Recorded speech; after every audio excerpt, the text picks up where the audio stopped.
महाराष्ट्रामध्ये राहून नाद करा पण शरद पवारांचा करू नका असं बोललं जाते, असं लोक बोलतात आणि स्वतः शरद पवारसुद्धा बोलतात. पण या उत्तुंग रायगडाला मी बोलत नाही, कारण शरद पवारांचेच माणसं म्हणतात हे आमचा रायगड आहे. यांना म्हणजेच त्यांच्या जाणत्या राजांना असं वाटायचं की जे राजकारणामध्ये जे चालतं आहे ते फक्त आपल्या मर्जीनं चालणार आणि जे काही आहे उलटपालट करायची, षडयंत्र करायची, करामती करायची हे फक्त आपल्यालाच येते, बाई कुणाला ते जमत नाही असा भ्रम त्यांचा एका खटक्यात तोडला. ते म्हणजे फडणवीस साहेबांनी नाकावर टिच्चून नाका खालून यांचे आमदार आणि पुतण्या सोबत आपल्या महायुतीमध्ये सामील करून घेतलं. ना भूतो ना भविष्यती ही गोष्ट त्यांनी करून दाखवली. यामध्ये दुःखाचं किंवा गद्दार हे काहीही नाही. याची सुरुवात खूप वर्षापासून पवारांनी केली होती. त्यात नवं काहीच नाही. जे आहे ते बघा, कर्माची फेड असते ते फेडावं लागतंच. आता ह्या सगळ्या गोष्टीमध्ये, ह्या विधानसभेच्या रणधुमाळीमध्ये, या धर्मयुद्धामध्ये, धर्मयुद्ध आता एक नवीन शब्दप्रकार हा फडणवीसांनी आणलेला आहे. आपलं त्याविषयी बोलायचं आहेच. बघा, काही दोन गोष्टी झालेल्या आहेत राजकारणामध्ये.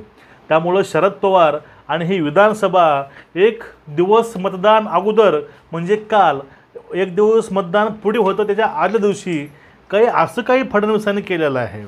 त्यामुळं झटक्यामध्ये लोकांना विचार करावं लागलं आणि त्याचा परिणाम आज सकाळपासून आम्ही बघत आहे बोथ त्यावर ते दिसतोय. हा व्हिडिओ बघा खूप महत्त्वाचा असणार आहे, कारण ह्यामध्ये तुमच्या मनातील जे डाऊट आहेत आणि कशी खेळी पवारावरती उलटी पाडतात फडणवीस आणि कशी खेळी ही झटक्यामध्ये फिरवतात हे आपण ह्या व्हिडिओतून आपलं बघायचं आहे आणि याविषयी आपलं बोलायचं आहे. बघा, महाराष्ट्रामध्ये जरांगे फॅक्टर हा खूप चालवला गेला. मराठा आरक्षण म्हणून, सामाजिक चळवळ म्हणून जरांगे पाटील हे खरंच एक गरीब मराठ्यासाठी एक संजीवनी म्हणून आले होते. पण जेव्हा याचं राजकारण व्हायला लागलं त्यावेळेस थोडासा मराठा समाज हा थोडासा दूर गेला. त्यामध्ये आम्ही पण आहोत. पण त्यानंतर जी महाराष्ट्रामध्ये खेळी चालवली गेली, जाणून बुजून जरांगे पाटलांना टार्गेट केलं गेलं आणि जरांगे पाटलापासून मराठा समाज हा तोडायचा प्रयत्न केला. ते शरद पवारांनी केलेलं आहे.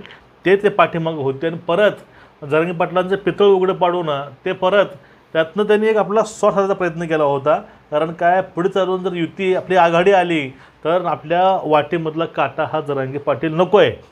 त्यामुळं मग आता सगळ्या गोष्टी झाल्या आणि ह्या फोडाफोडीमधून, ह्या सगळ्या राजकारणामधून जरांगे फॅक्टर शरद पवार आणि अजित पवार, त्या लोकांना असं वाटायचं की अजित पवारांना शरद पवारांना पाठवलेलं आहे. कशासाठी? भाजपमध्ये युतीसाठी, ते पण उपमुख्यमंत्री पदासाठी पाठवले असं चर्चा चालू होत्या. पण एक सगळ्यात महत्त्वाची गोष्ट होती, ती गोष्ट म्हणजे सजाद नोमानीच्या माध्यमातून काही गोष्टी समोर आल्या. त्यामध्ये वोट जिहाद असेल, काय असेल, ते एक्सपोज पण त्यांनीच केलं. फडणवीस साहेबांनी एक गोष्ट एक्सपोज केली, ते म्हणजे आपण लव जिहाद ऐकला होता, जिहाद ऐकला होता, पण हा जो वोट जिहाद आहे त्यांनी पूर्णपणे एक्सपोज केला. ते पण ॲडिओ रेकॉर्डिंगसहित. तुम्हाला मी रेकॉर्डिंग दाखवू शकत नाही, तर तुम्ही व्हिडिओ बघितले असतील फडणवीसांचे. ते लव जिहाद तसंच आपलं हे आता आलेला वोट जिहाद त्यांनी प्रसिद्ध केला. त्यात तरी 17 मुद्दे मागितले आणि त्याला समर्थनसुद्धा आघाडीनं दिलेलं आहे. परंतु तुम्हाला माहिती आहे सर्व गोष्टी, पूर्ण महाराष्ट्रानं बघितलेलं आहे. मग हे जे वक्फ बोर्डाचा मुद्दा होता, त्यामुळं जसा मुस्लिम समाज एकत्र आला होता की आता अवस्था अशी आहे, जर पूर्ण महाराष्ट्रामध्ये सरकार त्यांचं आलं तर अजून आपल्या मागे हेच लागेल. त्यामुळे त्यांनी काय केलं, तर वोट जिहादच्या माध्यमातून 100% मतदान हे आघाडीला करायचा निर्णय घेतला होता. मग यावेळेसच थोडंसं चक्र फिरवलं फडणवीसांनी. एखादा समाज धर्मावरती किंवा आपल्या लोकांसाठी 17 मुद्दे मांडू शकतो, ते वोट जिहादची तयारी करू शकतात. मग त्यांनी पण एक सुरू केलं, ते म्हणजे धर्मयुद्ध. हे जातीचं युद्ध नाही, पर्टिक्युलर कुठली जात असो, हे युद्ध आहे धर्माचं. हे धर्मयुद्ध नावाच्या खाली, धर्मयुद्ध कॅप्शननं हॅशटॅग धर्मयुद्ध, यामुळं जे मूठ विखरली होती महाराष्ट्रामध्ये ती मूठ एकत्रित यायला लागली आणि जे गावागावामध्ये ओबीसी मराठा बोलत नव्हते ते पण याच्या माध्यमातून एकत्र यायला लागले की आता बाबा वोट जिहाद त्यांनी केला आहे, आता आपल्याला पण एक व्हावं लागेल, आपल्याला पण एकत्रित येऊन हिंदू धर्मासाठी लढावं लागणार आहे. म्हणून सर्व तमाम हिंदू हा याच्या माध्यमातून एकत्रित आला आणि सध्या याची गर्दी जी आहे ती आज गर्दी बूथवरती पाहायला मिळते.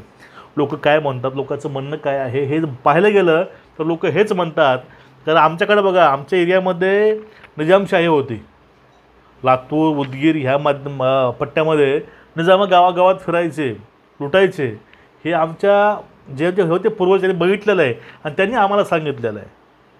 मग त्यावेळेस आम्ही मराठी होतोच ना, त्यावेळेस आम्ही मराठी असताना त्यावेळेस सहन काय केलं ते फक्त आम्हाला माहीत आहे. मग याच्या माध्यमातून धर्मयुद्ध जो नारा त्यांनी स्वीकारला किंवा अंगीकारला किंवा ते एक पर्टिक्युलर जो शब्द आहे धर्मयुद्ध, हे धर्मयुद्ध महाभारतामध्ये घडलं होतं. आणि हा धर्मयुद्धामध्ये इथं पण एक कर्ण आहे, तो कर्ण म्हणजे उद्धव ठाकरे तिकडे अडकलेले आहेत आघाडीमध्ये. योद्धा चांगला आहे, योद्धा खंबीर योद्धा आहे, पण तो योद्धा सध्या वाईट लोकांसोबत आहे. आणि ज्यावेळेस धर्मयुद्धाची गोष्ट त्यावेळेस धर्मरक्षणासाठी हा हिंदूंना एकत्र यावं असं आव्हान फडणवीसांनी केलं आहे आणि त्याला उत्स्फूर्त प्रतिसाद हा मिळालेला आहे. आता धर्मयुद्ध हे ज्यावेळेस त्यांनी सांगितलं त्यावेळेस एक गोष्ट यासाठी पुढे आली. ते गोष्ट होती भाजप धर्मयुद्धाच्या गोष्टी करते आहे, पण भाजपसोबत अजित पवार हे त्या विचारसरणीचे आहेत आणि त्यांच्या मतदारसंघामध्ये त्यांच्या उमेदवारीमध्ये 5 ते 6 उमेदवार हे मुस्लिम आहेत. त्यावरती आरोप करण्यात आले या गोष्टीवरतीच. मग या ठिकाणीच दुसरा मास्टर स्ट्रोक हा या ठिकाणी फडणवीसांनी दिलेला आहे. या मास्टर स्ट्रोकमध्ये आता 1-2 दिवसामध्ये कुणीही हिंदू होत नाही, कुणीही भगवं होत नाही, कुणीही ती विचारसरणी अंगीकारू शकत नाही.